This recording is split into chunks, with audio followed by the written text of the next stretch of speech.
بلغ مقاصدنا واغفر لنا ما مضى يا واسع الكرم.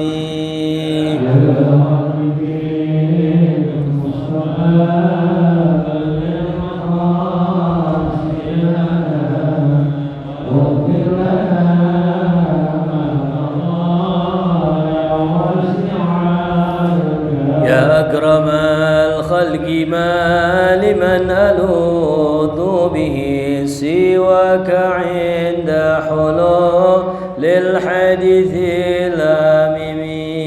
يا رب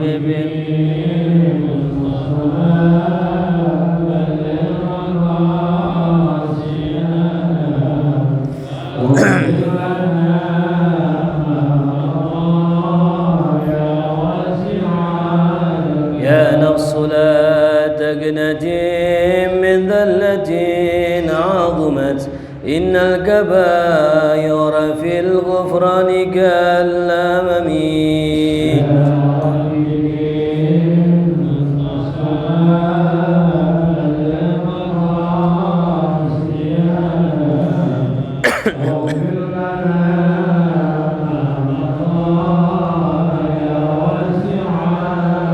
وإن من جودك الدنيا وضارتها ومن علومك علم اللوح والقلم. يا بلغ مقاصدنا واغفر لنا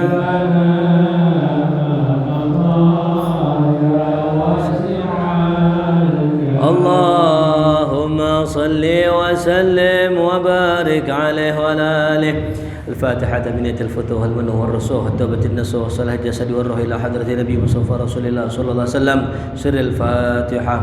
أعوذ بالله من الشيطان الرجيم. بسم الله الرحمن الرحيم. الحمد لله رب العالمين الرحمن الرحيم مالك يوم الدين.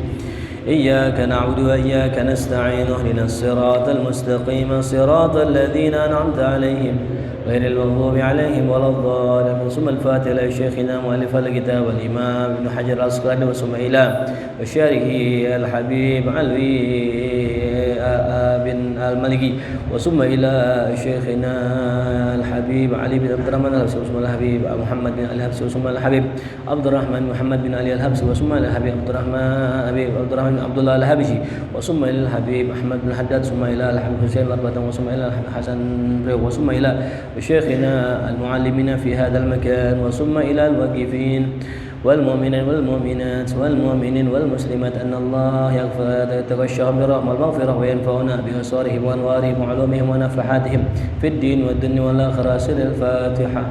أعوذ بالله من الشيطان الرجيم. بسم الله الرحمن الرحيم. الحمد لله رب العالمين الرحمن الرحيم مالك يوم الدين. إياك نعبد وإياك نستعين اهدنا الصراط المستقيم صراط الذين أنعمت عليهم غير المغضوب عليهم ولا الضالين آمين. بسم الله والحمد لله والصلاة والسلام على سيدنا رسول الله سيدنا محمد بن عبد الله وعلى آله وصحبه ومن تبعه ووالاه ولا حول ولا قوة إلا بالله. ما بعد. Faqad qala al-musannif rahimahullahu ta'ala wa adama nafa'ana barakatihi wa bikum fid dharaini amin. Qala an Anas ibn Malik radhiyallahu anhu anna an-nabiyya sallallahu alaihi wasallam kana yudhi bi kabshain amlahain akranain wa yusammi wa yukabbiru wa yada'u rijlahu ala sifahihima wa fi lafdhin dabahahuma bi yadihi muttafaqun alaih. Wa fi lafdhin saminain wa li Abi Awanah fi sahihih saminain bil muthallathati badal as-sin wa fi lafdhi Muslimin yaqulu bismillah wallahu akbar. Alhamdulillah, puji syukur kehadirat Allah Subhanahu wa taala. Di malam yang cerah ini, di malam yang berbahagia ini, kita masih sama-sama diizinkan oleh Allah untuk duduk di majlis yang mulia, di tempat yang mulia, di dekat makam orang mulia. Mudah-mudahan di hari kiamat wa fid dunya kita dijadikan orang-orang yang mulia. Amin ya rabbal alamin. Ini malam spesial karena malam hari ini kita ngelongkap tiga jilid ya daripada kitab Bulughul Maram. Ya, jadi malam hari ini kita nggak meneruskan pelajaran kita tentang sholat, ya, tapi kita membahas khusus tentang hadis-hadis yang terkait dengan udhiyah. Ya, dengan apa? Udhiyah. Ya. Sebenarnya kalimat yang tepat itu bukan kurban ya, tapi kalimatnya apa? Udhiyah. Ya. Makna udhiyah itu ya dalam bahasa kitanya kurban gitu. Ya. Cuman kalau kalimat udhiyah ya berkurban dalam definisi ulama itu maknanya adalah seseorang mengeluarkan sesuatu yang sampai-sampai itu bisa mencelakai dirinya, itu namanya berkorban. Ya, makanya para sahabat radhiyallahu anhum merekalah yang pantas dibilang berkorban karena semuanya hartanya bahkan jiwanya itu buat tegaknya agama Islam. Nah kita disuruh amin Nabi, diajarin sampai ulama untuk apa? Untuk seperti sahabat, paling tidak menyamai mereka. Nah inilah makanya kita bahas masalah kurbannya. Riwayat yang pertama, Bismillahirrahmanirrahim, an Anas bin Malik radhiyallahu anhu, anna Nabi sallallahu alaihi wasallam kana yudhi. Ya. Diriwayatkan dari Sayyidina Anas bin Malik radhiyallahu anhu bahwa Nabi kita Muhammad sallallahu alaihi wasallam itu biasa berkorban. Ya, kana yudhi. Ya, kalimat kana yang diiringi dengan fi'lul mudhari' menunjukkan atas istimror, kejadian yang berlangsung terus menerus.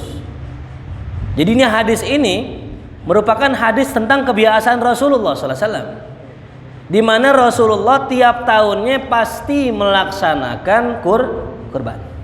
Ya. Dengan apa Rasul berkorban? Bikab syain, dengan 2 ekor kambing kibas. Ya, kalimat kabsh ya atau kabsyun maknanya kambing kibas atau domba ya. Nah inilah kita kalau pengen ittiba ngikutin Rasulullah SAW ya berkorbannya dengan kambing domba tuh ya. Kalimat kabsyun juga di sini ya dalam bentuk musanna kabsyain, artinya Nabi nggak motong 1 kambing, nggak, Nabi motong kebiasaannya berapa kambing? 2 kambing tuh ya. Amlahain, apa amlahain? Makna amlah di sini ya bisa bermakna ya yang cakep ya. Amlah ya, kambingnya nggak sembarang kambing, 2 kambing yang cakep ya. Jadi kalau kita pengen korban, itulah yang kita persembahkan kepada Allah. Persembahan kepada Allah nggak boleh main-main ya, agronain, kambingnya betanduk. Wa yusammi, dan Rasul mengucapkan nama Allah bismillah, wa yukabbir, dan Rasul bertakbir, wa yada'u rijlahu ala sifahihima, dan Rasul letakkan kakinya di atas di atas bagian dekat leher. Nah ini kalau di situ dijelaskan di atas dahi, kurang tepat sebenarnya ya. Jadi dicoret aja, diganti bagian dekat leher. Wa fi lafdhin, dalam lafaz yang lain, dzabahahuma biyadih, Nabi menyembelih 2 kambing tersebut dengan tangannya sendiri, muttafaqun alaih. Wa fi lafdhin, dalam lafaz yang lain ada tambahannya, selain bertanduk, selain cakep, saminain, kambingnya gemuk. Dalam riwayat yang lain Abi Awanah mengatakan dalam sahihnya saminain pakai ta, maknanya kambingnya mahal. Jadi udah gemuk, mahal. Bil musallas, dengan titik 3 di pertamanya, badalas sin, yang menggantikan sin. Dalam lafaz riwayat Muslim, wa yaqulu bismillah wallahu akbar. Baik, kita jelaskan beberapa faidah yang ada dalam hadis ini. Yang pertama ya, sunnah motong hewan kurban dengan kambing domba, ittiba lin nabi. Sampai kata ulama, manakah lebih afdol, berkorban dengan 1 ekor sapi apa 1 ekor kambing? Kata ulama mengatakan 1 ekor kambing, karena kambing ini ittiba'nya ke Rasulullah Sallallahu Alaihi Wasallam. Bahkan kata ulama, kalau seandainya sapi lebih afdol, maka Nabi Ismail digantinya pakai sapi, bukan pakai kambing. Ya. Ketika Nabi Ibrahim menyembelih anaknya Nabi Allah Ismail, harusnya yang diganti sapi. Ternyata enggak, yang diganti ami Allah kambing. Oleh karena itulah kata ulama, ya, lebih afdol kambing daripada sapi. Tuh. Cuman jangan sampai sini doang. Ya, ada terusannya. Tapi kalau ngelihat kepada banyaknya daging, contoh kita korban buat jamaah, kita korban buat masyarakat, maka sapi lebih afdol. Karena jamaah masyarakat banyak. Tapi kalau kita pengen korban buat diri sendiri, kan zaman Nabi nggak ada panitia begituan. Di zaman Rasulullah nggak ada panitia korban, nggak ada. Apalagi yang pengen ngumpetin pala, nggak ada juga. Di zaman Rasulullah korbannya masing-masing. Cuman masalahnya kita nggak semua kita kan bisa motong, betul? Jangan motong kambing, motong ayam aja kita geget. Bagaimana motong kambing, apalagi motong sapi. Nah, maka orang-orang yang nyembelih sendiri di rumah sendiri, afdolnya 1 orang potong 1 kambing. Nah, kalau nyembelih buat masyarakat, afdolnya 1 sapi. Lah coba bayangin, masyarakat banyak, motongnya 1 kambing buat dapat apa ya masyarakat? 1 sapi aja kita bagi se-RT aja sarang secomot. Bagaimana 1 kambing tuh ya. Jadi nggak salah ulama mengatakan lebih afdol kambing ketimbang sapi. Tapi kalau buat sendiri, coba aja sekali-kali tahun depan motong di rumah sendiri, motong sendiri. Nanti diajarin nih bagaimana cara motong sendiri, ya. Kemudian yang kedua, yang dipotong sama Nabi kambingnya cakep. Nah, kata ulama warnanya putih, tuh ya. Karena sebagus-bagusnya domba warnanya putih. Kayak kita sama, seafdol-afdol pakaian warna putih. Makanya kita kalau meninggal dipakein baju putih. Ada yang polkadot, ada yang belang-belang kayak tahanan, ada. Nggak ada orang meninggal nggak ada kantongnya lagi orang meninggal kan ya. Itu menunjukkan bahwasannya orang meninggal kembali kepada Allah. Nggak ada yang dibawa kecuali amal soleh. Sekaya-kayanya orang meninggal kagak ada yang bawa ATM, nggak ada yang kantongnya, bener gak? Itu. Nah ini makanya kalau kita cari kambing yang paling bagus warna putih. Lalu yang ketiga, kambing yang dipotong bertanduk. Ini yang afdol. Ya, kalau kita milih kambing nih, nah cari yang bertanduk, apalagi yang tanduknya panjang sampai melingkar. Nah itu yang paling bagus. Dan nggak sah kata sebagian ulama kambing yang tanduknya patah. Sebagian lain mengatakan makruh. Ya, jadi kalau kita beli kambing cek dulu. Nah, Ustaz, ada kita punya kambing, lihat kambing dari kecil dari orok nggak punya tanduk, Ustaz, bagaimana? Sah. Kambing yang sejak kecil nggak punya tanduk sah. Ya tuh. Nah jadi masalah tanduk itu yang paling afdal adalah tanduknya panjang tuh ya. Nah sehingga disimpulkan dari hadis ini ada 6 perkara yang menjadi kesunahan korban. Yang pertama kambingnya domba, yang kedua warnanya putih, yang ketiga bertanduk, yang keempat sehat nggak sakit, yang kelima mahal, yang keenam gemuk tuh. Adapun tingkatan warna bisa dicatat, yang paling afdol warnanya putih, paling afdol. Jadi bawahnya putih, warnanya kuning. Nah, ada juga yang kuning tuh. Yang di bawahnya kuning ada merah, dan yang paling rendah, yang paling bawah adalah hitam tuh ya. Jadi kalau kita pengen korban, nah itu kalau bisa cari yang warnanya putih tuh. Ya. Nah ini cara motongnya dijelaskan di sini. Yang pertama yusami. Di sini ada relawan yang mau saya contohin nih, kudu dicontohin nih. Cara motong kambing sendiri ya. Sebenarnya bisa, kita nggak perlu dipegangin, nggak perlu, cuman biar lebih gampang. Cuman kalau mau motong sendiri bisa. Mungkin saya praktekin kali ya. Fahri sini yang kecil sini boleh. Ada yang lebih kecil nggak sini? Anak bocah nggak ada bocah sini? Hah? Nah sini nih yang kecil banget. Nah sini itu deh sini. Nih saya contohin nih.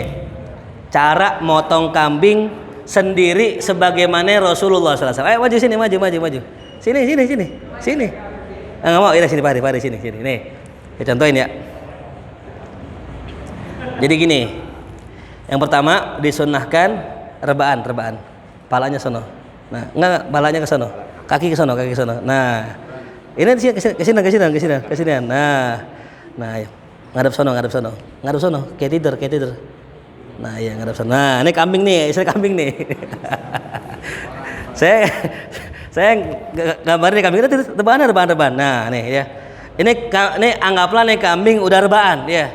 Ini terserah mau jatuh ini gimana, mau diselentak boleh, mau dijorokin boleh ya. Ini sunnahnya yang pertama, itu bagian kaki nginjak badannya tuh. Jadi ini badan kambing diinjak pakai kaki. Ya. Dan bagian pala dipegang. Nah, didongain gitu. Nah, gitu ya. Didongain. Ketika didongain, ya, nih saya pegang ini. Nah, ini tangan pisau. Di tangan ada pisau kan? Ada golok. Tinggal potong. Seret dah gitu. Jelas paham semua? Ya. Jadi ini kaki diinjak di sini. Tadi kan dikatakan dalam hadis Nabi menginjak bagian dekat leher di sini. Kemudian yang kiri megang pala, kalau bisa kan ada kuping itu. Kupingnya nutupin mata. Ya, jadi kuping yang panjang buat nutupin apa? Biar dia nggak lihat ketika dipotong, gitu. Jadi nggak perlu pakai ikatan mata, pakai kuping aja langsung. Tutup, angkat palanya dikit, potong, kelar dah. Bangun. Wah, itu kambingnya bisa bangun diri. Alham jelas ya? Jelas? Ya. Tuh kalau mau coba sendiri silakan. Cuman jangan etawa. Kambing etawa, coba-coba jatuhin diri ya. Yang ada di sundul kita sama dia. Ya, kalau kambing yang begitu biasanya domba. Dan utamanya nih kenapa domba? Subhanallah. Saya hampir tiap tahun motong. Itu saya dapetin kambing yang paling nurut kambing domba. Paling nurut. Gitu. Pas pengen dipotong jalan sendiri. Gitu. Kita jatuh sendiri itu subhanallah tuh ya. Nah, jadi ya caranya begitu sebagaimana ya yang diajarkan Rasulullah. Nah, bacaannya apa? Bacaannya cuman bismillah Allahu akbar. Ya. Saat kalau nggak baca gimana? Bismillah Allahu akbar sah. Nah, ini nih. Tulis bye-bye ya. Yang nggak baca bismillah Allahu akbar sah. Karena membaca bismillah dan Allahu akbar hukumnya sunnah. Yang paling penting yang motong orang muslim. Tuh. Ya. Dalam riwayat yang lain bacaannya ada yang mengatakan bismillah wallahu akbar pakai wawu. Riwayat yang lain mengatakan bismillah Allahu akbar. Nah, itu hadis yang pertama ya. Hadis yang kedua, walahu min hadis Aisyah radhiyallahu anha amara bi kabshin akran. Dari hadis Sayyidah Aisyah dikatakan bahwasanya Rasulullah pernah menyuruh dibawakan satu kambing kibas bertanduk satu. Ya ta'ufi sawadin yang mana hitam bagian kakinya. Ya bruku fi sawadin hitam bagian perutnya. Wa yanduru fi sawadin hitam bagian matanya. Tuh. Jadi ada kalanya Rasulullah berkorban dengan kambing yang enggak putih polos. Tapi ada item-itemnya. Ya, item di bagian kaki, item bagian perut, sama item di bagian matanya. Untuk apa Rasulullah ngurung ngambilin itu? Liyudhiya bihi. Rasul pengen sembelih. Faqala kata Rasulullah sama istrinya Sayyidah Aisyah, ishhadi al-mudyah. Tuh. Ya, asahlah itu golok pisau. Yang ini disunahkan nih. Disunahkan bagi orang yang pengen nyembelih ngasah golok ya. Cuman kata ulama kalau bisa ngasah goloknya jangan di depan hewan tuh ya. Itu bisa menyakiti perasaan hewan ya. Saat emang hewan ada perasaannya? Iya ada. Jangan hewan mimbar ini mimbar yang pernah dinaikin sama orang-orang soleh ini punya perasaan. Sebagaimana zaman Rasulullah, Rasul biasa bertengger di sebuah batang kayu ketika khutbah. Sahabat inisiatif bikinin mimbar. Ketika Rasul pakai mimbar yang baru, batang kayu menangis karena rindu dengan Rasulullah. Padahal Rasul masih di situ. Ini menunjukkan bahwa batang kayu juga punya perasaan, apalagi binatang. Makanya jangan kita menyembelih mengasah ya itu pisau di mana? Di depan hewan ya.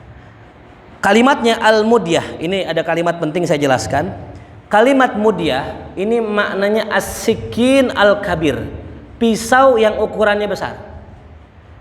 Jadi Rasulullah ketika menyembelih itu pakai pisau yang ukurannya besar. Kalau di kita mungkin golok. Iya. Artinya bukan yang kecil, kan ada yang kecil tuh ya. Ada ini pisau ukuran besar. Ya kalau kita pengen ittiba ke Rasulullah, gunakan itu. Summa akhadhaha, kemudian beliau mengambilnya sendiri. Fa'ajja'ahu, dan beliaulah yang membaringkannya sendiri. Tuh. Jadi Rasulullah bukan hanya sekedar ngambil kambing, bukan motong doang, tapi ngebaringinnya sendiri. Ini menunjukkan Rasulku kuat ya. Susah jatuhin sendiri kan ya. Berontak gak kambing? Berontak. Suatu ketika Rasulullah bersama para sahabatnya lagi gali sumur Khandaq yang dikenal dengan parit Khandaq. Atas inisiatif Salman Al-Farisi. Ada di tanah itu batu gede banget. Sahabat beramai-ramai getok, nggak ada yang bisa. Nggak ada yang bisa. Sampai lapor ke Rasulullah, ya Rasulullah, di sini ada batu besar ya Rasulullah. Rasul ambil apa alatnya, penghancur batu. Rasul getok sekali, hancur tuh. Subhanallah. Ya. Karena Rasulullah diberikan kekuatan 30 kekuatan laki-laki yang perkasa. Sallallahu alaihi Muhammad. Nah itulah kuatnya Rasulullah. Rasul baringkan sendiri. Nah ini sudah pernah dicoba ya. Kalau domba kecil insya Allah bisa sendiri. Wa qala, dan beliau berkata Bismillah, dengan nama Allah. Allahumma taqabbal min Muhammad wa ali Muhammad. Ya Allah, terimalah ini dari Muhammad dan dari keluarga Muhammad. Min ummati Muhammad, dan dari umatnya Muhammad sallallahu alaihi wasallam. Nah nanti kita bahas nih ya. Ini juga termasuk daripada sunnah. Kalau kita motong hewan, tambahin lafaznya selain Bismillah Allahu Akbar, sebelumnya bilang apa? Allahumma minka walaka. Ya Allah, ini korban darimu untukmu. Allahumma taqabbal, ya Allah terimalah ini minni, dariku kalau motong sendiri. Tapi kalau kita motongin punya orang, Allahumma taqabbal min fulan bin fulan. Ya, jadi ada kalimat itu. Jangan sampai kita motong kambing punya orang, tapi kita bilangin dari siapa? Dari kita ini, ya. Makanya jagal nih kudu tahu. Kita kan kadang-kadang kalau motong sapi nyuruh siapa? Nyuruh jagal ya. Jagalnya kadang-kadang nggak ngerti ilmu. Ya. Kadang motong sapi pakai celana pendek. Ya. Kurang afdol ya. Kalau bisa cari bener-bener jagal yang punya ilmu. Nah makanya biasa kalau di kampung-kampung kita nyuruh kiai minta tolong sama ustadz. Yang jelas ustadz bisa motong, nggak semua ustadz bisa motong ya. Tapi kalau motong-motong kue bisa insya Allah ya. Kalau motong kambing berat susah ya. Jadi ada lafaz Allahumma taqabbal min Muhammad wa ali Muhammad. Nah dari sinilah ya merupakan suatu kebolehan ya. Kalau kita ya itu mengirimkan pahalanya untuk ahlul bait kita itu ya. Jadi kalau kita motong kambing, habis motong kambing kita hadiahkan pahalanya itu untuk keluarga kita. Lalu hadis yang ketiga, an Abi Hurairah radhiyallahu anhu qala, yang mengatakan Rasul bersabda, "Man kana lahu sa'atun wa lam yudhi fala yaqrabanna musallana." Kata Rasulullah, siapa orang yang baginya atau dia memiliki sa'atun, keluasan harta, walam yudohi, tapi nggak mau korban, fala yaqrabanna musallana, jangan deket-deket tempat sholat kami. Tuh, ini hadis sahih menurut Imam Hakim ya. Ini kata ulama, inilah dalil wajibnya berkorban, wajib hukumnya. Kata siapa? Kata Imam Abu Hanifah. Kok wajib, Zat? Rasul ngancem di sini. Ente yang punya harta lebih nggak mau korban, jangan sholat di Aryat. Masya Allah, ancaman bukan tuh? Ancaman. Sehingga kata Imam Hanafi, wajib hukumnya seorang muslim yang punya kelebihan berkorban. Tapi kata Imam Syafi'i enggak. Kata Imam Syafi'i, beliau berdalil satu hadis Rasulullah SAW. Apa kata Nabi? Ada 3 perkara yang buat saya wajib, buat kalian nggak wajib.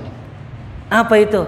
Yang pertama, sholatul witr, sholat witir. Buat Nabi wajib, buat kita sunnah. Yang kedua, sholatud duha, sholat duha. buat Nabi wajib, buat kita sunnah. Yang ketiga udhiyah, berkurban. Buat Nabi wajib, buat kita umatnya enggak tuh ya. Nah, Imam Syafi'i berdalil dengan hadis ini. Artinya apa? Artinya Nabi pernah mengancam dan Nabi pernah menyatakan sunnah, turunlah dari wajib menjadi sunnah muakkad, sunnah yang kuat.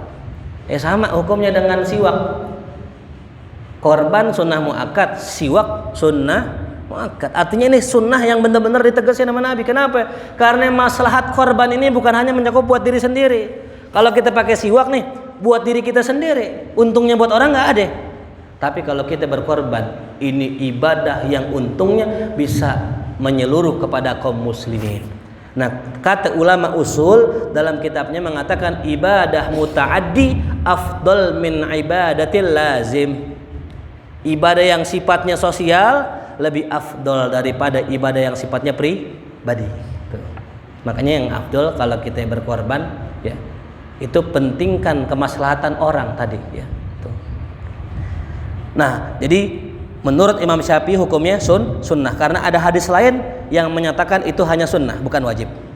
Hadis yang keempat, wa an Jundub bin Sufyan, dari Imam Jundub bin Sufyan radhiyallahu anhu qala, yang mengatakan syahidtul adha ma'a Rasulillah sallallahu alaihi wasallam.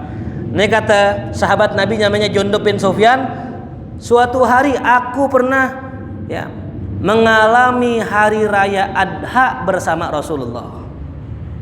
Falamma qada salatahu, ketika Nabi sudah menyelesaikan sholatnya bin nas bersama orang-orang, Nabi sholat id maksudnya, nadhara ila ghanamin qad dhubihat, Nabi lihat ada kambing udah dipotong. Habis kelar sholat rapi, ya, Nabi lihat ada kambing sudah dipotong. Faqala, Nabi nanya, man dhabaha qabla shalah, afan, Nabi berkata, man dhabaha qabla shalah, siapa yang menyembelih sebelum sholat id, falyadbah syatan makanah, maka dia itu hendaknya menyembelih lagi kambing yang lain sebagai gantinya. Jadi kalau ada orang motong korban, orang belum pada kelar sholat id, maka wajib diganti lagi tuh. Ya, dianggap yang pertama bukan kurban, tapi cuman sedekah.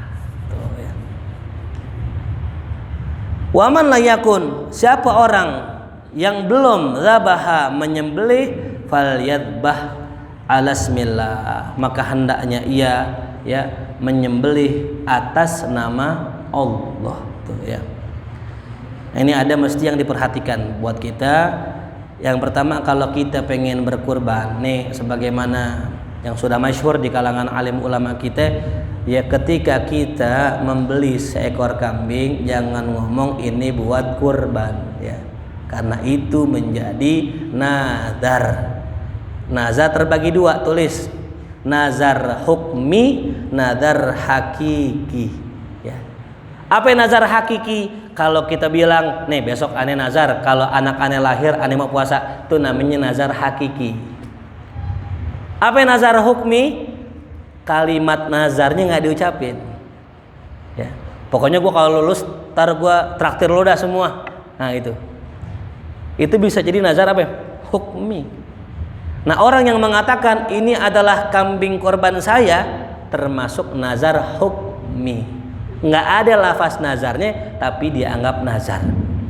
Apa konsekuensinya? Kalau orang bilang begitu, ini kambing saya, ini domba saya buat korban, maka satu, yang pertama konsekuensinya jadi nazar. Yang kedua, dagingnya nggak boleh sama sekali dimakan. Yang ketiga, dagingnya hanya boleh buat orang fakir, nggak boleh buat masyarakat. Bedain tuh, ya, karena nazar. Ya. Dia nggak boleh makan, orang kaya nggak boleh makan, yang boleh makan hanya orang fakir. Ini sama kasusnya kayak orang jual kulit, jual pala. Berapa pala sekarang dijual? Hah? Pala yang biasa jual pala di sini? Hah? Dimakan. Berapa? 200. Ya, sama saya 50 daftar nih. Murahan dikit. Kalau pala boleh gak dijual saat boleh, asal bukan pale orang aja, ya. pala sapi. Bagaimana mekanisme ngejualnya? Satu, yang pertama itu pala nggak boleh dijual sama panitia yang kaya, nggak boleh. Saya misalnya kaya, dibagi pala, Ustadz nih pala, saya nggak boleh jual, melainkan hanya boleh saya makan atau saya hidangkan buat orang lain. Nggak boleh saya jual. Yang boleh jual hanya panitia yang miskin. Karena daging korban haram dijual. Illa, kecuali udah diserahkan kepada orang miskin, dia boleh menjual. Tapi kalau orang kaya nggak boleh. Orang kaya sama daging korban cuma 3, boleh dimakan, boleh disimpan, dihidangkan sama orang, boleh. Itu doang 3, nggak boleh yang lain. Adapun orang miskin boleh 4. Dia boleh nyimpen, boleh makan, boleh kasih orang, boleh dijual gitu ya.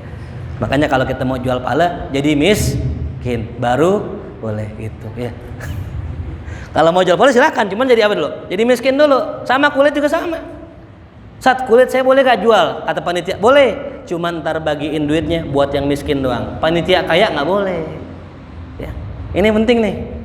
Kadang-kadang ada masjid dimotong, pala dijual karena sapinya 10. Sapinya 10 kan lumayan. Belum kulitnya. Dapatlah duit, dibagiin sarang atu, sarang rata, haram, nggak boleh. Jadi kalau mau bagi silahkan bagi, cuman yang miskin-miskin aja. Tuh. Akhirnya semua panitia ngaku miskin, dah. Saya miskin kayaknya nggak ada duit ya.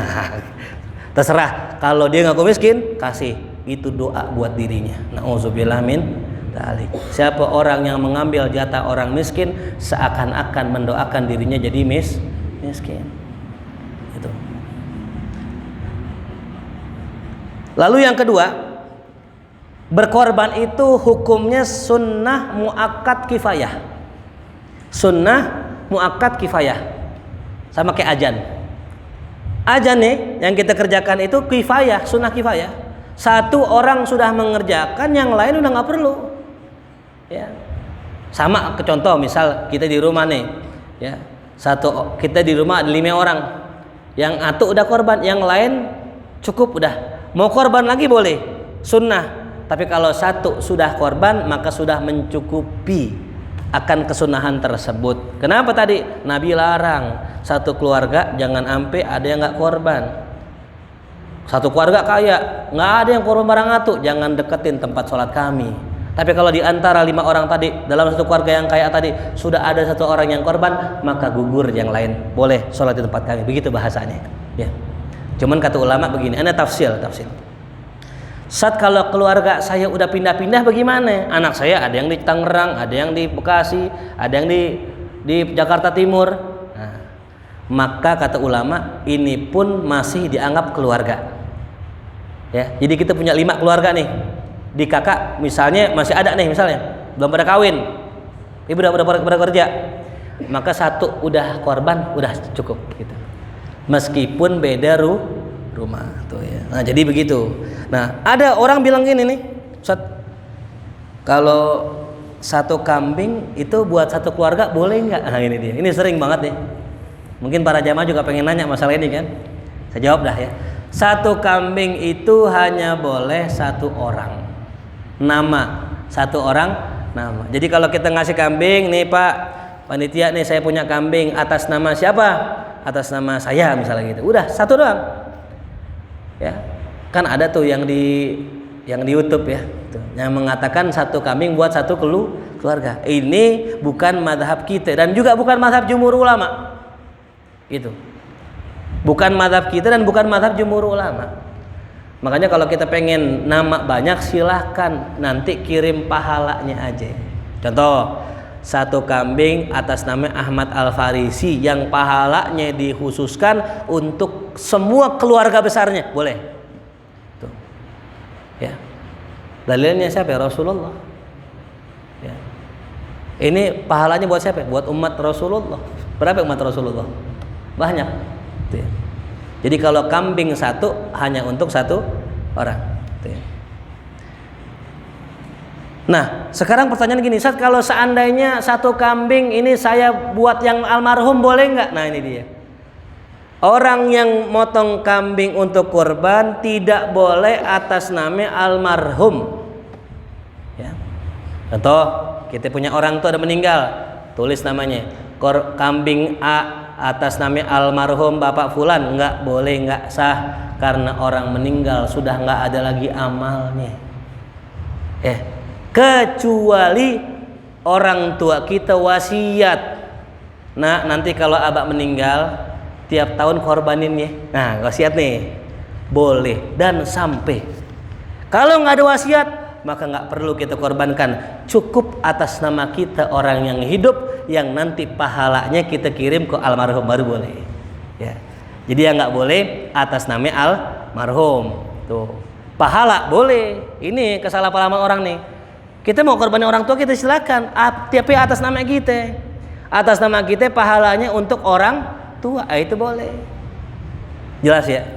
Jadi besok kalau bisa jangan sampai ada lagi yang berkorban atas nama almarhum tuh ya. Dan yang terakhir ada lagi, satu sapi boleh 7 orang ya. Ini sudah maklum. Yang boleh bahkan dikatakan 7 orang ini boleh niatnya macam-macam. Yang satu akikah, yang satu korban, yang satu lagi buat sedekahan, boleh sah. Yang korban sah, yang akikah sah gitu ya. Makanya ada yang nanya, Ustadz, anak saya mau akikah Ustadz, bisa nggak di tempat antum? Boleh, cuman antum gabung sama sapi ya. Oh iya boleh. Emang boleh Ustadz? Boleh. Jadi misalnya contoh, satu sapi kan 7 orang, 3 niat akikah karena anaknya yang atu laki yang atu perempuan 3, yang 4 korban tetap sah yang korban itu. Jadi niat banyak dalam satu hewan boleh, kecuali kambing nggak boleh ya. Kalau kambing ya nggak boleh niat banyak-banyak, kecuali ada kaul satu mengatakan, Imam Romli mengatakan boleh satu kambing niatnya 2. Ini sering banget orang nanya, Ustaz, kalau kita besok nih Idul Adha korban dulu apa akikah dulu? Jawabannya gampang. Apa jawabannya? Udah gabungin aja, korban juga akikah juga tuh ya. Makanya pentingnya ngaji di sini, kita nggak usah nanya lagi udah ya. Emang nggak apa-apa Ustaz? Nggak apa-apa dah, Anda yang jamin. Orang ada kitabnya. Kata Imam Romli, boleh satu ibadah dengan 2 niat, 3 niat, 4 niat, banyak niat ya. Bahkan kita kalau duduk di masjid, niat zikir, niat baca Quran, niat tafakkur, niat sholat, niat ngaji, 1000 niat boleh gitu. Tapi yang awal mula niatnya adalah korban, karena emang waktunya korban diniatkan buat akikah gitu. Jadi sah-sah aja kalau orang satu kambing 2 niat tuh ya. Yang nggak boleh satu kambing 2 orang, itu baru nggak sah ya tuh. Lalu hadis yang selanjutnya dari Barra bin Azib radhiyallahu anhu maqala, yang mengatakan qama fina Rasulullah sallallahu alaihi wasallam. Rasul suatu hari pernah berdiri di tengah-tengah kami. Beliau mengatakan, arbaun la tajuzu fid dohaya. Ada 4 perkara yang nggak boleh dalam urusan korban. Apa itu? Yang pertama, al-aura, yaitu hewan yang jelas butanya. Hewan buta nggak sah buat korban ya. Wal maridatul bayyin maraduha, dan hewan yang sakit yang jelas sakitnya. Nah, kalau sekarang sampai namanya itu PMK namanya ya, itu nggak sah ya. Wal arja'ul bayyinu dal'uhu, dan juga hewan yang pincang yang jelas pincangnya ya. Tapi kata ulama begini, kalau pincangnya itu masih bisa lari, masih bisa ngejar hewan lain, maka masih boleh. Tapi kalau pincangnya udah parah gitu, nah itu udah nggak boleh, udah nggak sah. Yang terakhir, wal kasiratul lati la tunqi, hewan tua yang tidak lagi punya sumsum. Artinya ini hewan udah kurus tuh, udah nggak sah. Rawahul khamsa was sahahahu at-Tirmidzi wa Ibnu Hibban. Nah, kurang lebih ada 6. Nah, saya tambahin ya. Ada 6 yang sakit. Kesimpulannya yang pertama, fi jarab. Kata sebagian ulama, hewan yang nggak sah termasuk hewan yang ada kudisnya. Ya, ini tapi khilaf. Ada yang mengatakan sah, ada yang mengatakan enggak ya. Yang kedua, al-aur, picek tadi ya, sakit. Yang ketiga, sakit al-marid ya. Yang keempat al-araj, pincang. Yang kelima ajaf, kurus. Nah, yang keenam hewan yang terputus, nih yang ada di hadis. Hewan yang terputus anggota badannya. Contoh, kupingnya putus, ya. Ekornya putus, atau bagian bokongnya. Ini kemarin kejadian, saya punya jamaah, dia punya kambing, ternyata malam-malam dimakan ame musang. Bonges bagian badannya. Nah, itu udah nggak bisa lagi dipakai buat korban udah. Ya, terus gimana Ustaz? Udah potong aja, sembelih buat makan. Gitu. Ya. Yang terakhir, yang juga udah putus putingnya. Nah, besok kalau kita nyari kambing tuh liatin tuh ya. Putingnya masih ada gak nih? Kalau udah putus nih, wah udah nggak sah tuh. Ya. Kemudian hadis yang selanjutnya an Jabir radhiyallahu anhu qala, yang mengatakan qala Rasulullah SAW, la tadbahu illa musinnah. Jangan kau sembelih kecuali hewan yang umurnya masuk 3 tahun. Ya, illa an ya'sura alaikum, kecuali sulit engkau mendapatkannya, boleh. Fatadbahu jaz'atan minad dha'n, maka sembelihlah kambing yang umurnya masuk ke 5 tahun. Riwayat Muslim. Ya. Nah, ini hadis di sini menunjukkan bahwasanya kambing yang atau hewan yang kita kurbankan itu punya batasan usianya. Bisa ditulis yang pertama kambing domba. Ya. Itu usia yang paling mudanya 6 bulan atau 8 bulan. Ya. Tapi syaratnya kupak. Ya, mungkin jamaah tahu ya, kupak itu giginya udah copot. Udah berganti gigi yang baru. Nah, tapi yang sempurnanya, yang afdalnya menurut jumhur ulama adalah 1 tahun. Domba 1 tahun, udah cukup insyaallah. Yang kedua kambing kacang. Kambing kacang di sini kata ulama usia 2 tahun. Yang ketiga sapi usia 2 tahun, yang kelima unta usia 5 tahun tuh ya. Jadi ya ini beda-beda ya. Kambing 1 tahun domba, kambing kacang 2 tahun, sapi 2 tahun, unta 5 tahun. Ada yang nanya, Ustaz kalau kebo gimana kebo? Nah, kebo ini memang di Arab nggak ada kebo. Ya, namanya jamus kalau di kita. Cuman kata ulama itu disamakan kebo sama apa? Sama sapi gitu, karena saudaraan gitu ya. Hadis yang selanjutnya an Ali radhiyallahu anhu qala, yang mengatakan amarna Rasulullah sallallahu alaihi wasallam an nastashrifal aina wal udhuna wala nudhiya bi aura. Dalam hadis Sayyidina Ali ya, Rasul memerintahkan kami katanya an nastashrifa, untuk mereksa mata dan telinga hewan tuh ya. Jadi kalau kita nih sebagai panitia ya, atau enggak sebagai yang beli, jangan main beli aja. Kalau bisa datengin langsung. Kalau bisa gitu. Kalau enggak kita beli ame orang yang kita percaya, ini orang jujur. Karena mohon maaf ya, kadang-kadang ada orang jual sembarangan. Belum kupak udah dijual. Ini nauzubillah min dzalik. Yang beli juga enggak pakai ngecek lagi gitu. Nah, ketika dibeli didapatkan ternyata yang enggak sesuai dengan kriterianya, korbannya sah enggak? Enggak sah. Wala nudhiya bi aura, dan kami enggak boleh mengorbankan hewan yang buta. Wala muqabalah, dan juga hewan yang terputus telinganya bagian depannya. Wala mudabarah, juga bagian belakangnya. Wala kharma'a, juga yang robek telinganya. Wala sarma'a, dan juga yang ompong gigi depannya itu ya, ompong ya. Gitu. Jadi kalau hewan giginya ompong, ini kalau bisa jangan dipakai buat sembelihan tuh, karena termasuk aib ya. Lalu kemudian wa an Ali bin Abi Thalib. Nah, ini dia tentang pembagian penyalurannya.